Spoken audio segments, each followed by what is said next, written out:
ushobora kuba ufise ikibazo, mbega burya ko ufise ikibazo urafise umwanya wo kuririra Imana?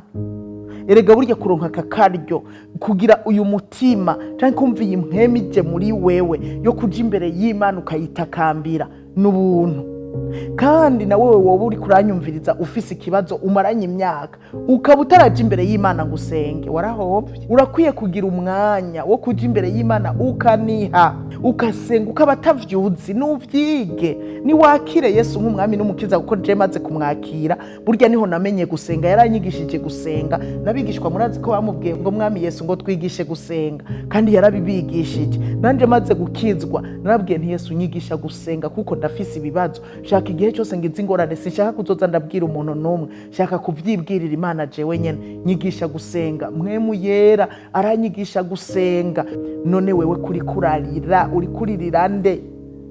Muri ico kibazo ufise uri kuririra nde? Urazi ko ata muntu n'umwe ashobora kugutabara uretse Imana yo mwijuru yonyene.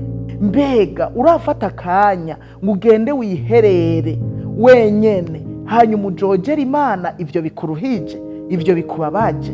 Nivyo jewe urambwira ngo sengera, nanje mugari habo nari narabwiye ngo sengera.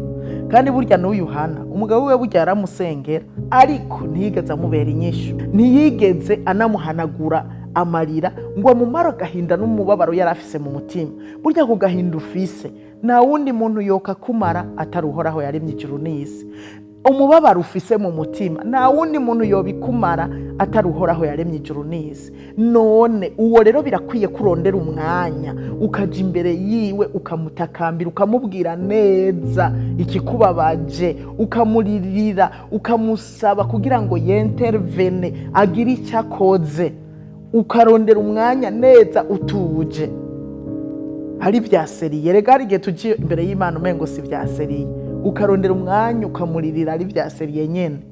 Uwo mwanya wowe warawurondeye, uwo mwanya wowe umaze kuwufata, ukaba utarawufata warahombye. Urakwiye kuja imbere y'Imana ukabwira Imana uti birahagije, iki kibazo maranye imyaka birahagije, iyi ngorane mfise imaze imyaka birahagije. Birakwiriye kurondera uwo mwanya, birakwiriye kuhaguruka ugiye kubana n'Imana ukayibwira ico kibazo ufise. Kuko hari abagira ibibazo ntibasenge, niba abandi usanga bahura n'igiti n'inyoni n'uburengana, sengera urumva vyaduze vyamanutse. Mu gihe utararondera uwo mwanya wisanganye nari kuri kuravuga sengera, kubera biba bikuremereye, biba vyakurengeye. Sengera, urazi igihe narira sinigeze subira kubwira umuntu n'umwe ngo sengera. Mu mutima wanje naremejwe ngo narabwiye Imana c'est fini, nditeze umunsi n'isaha wo gutabagwa n'Uhoraho.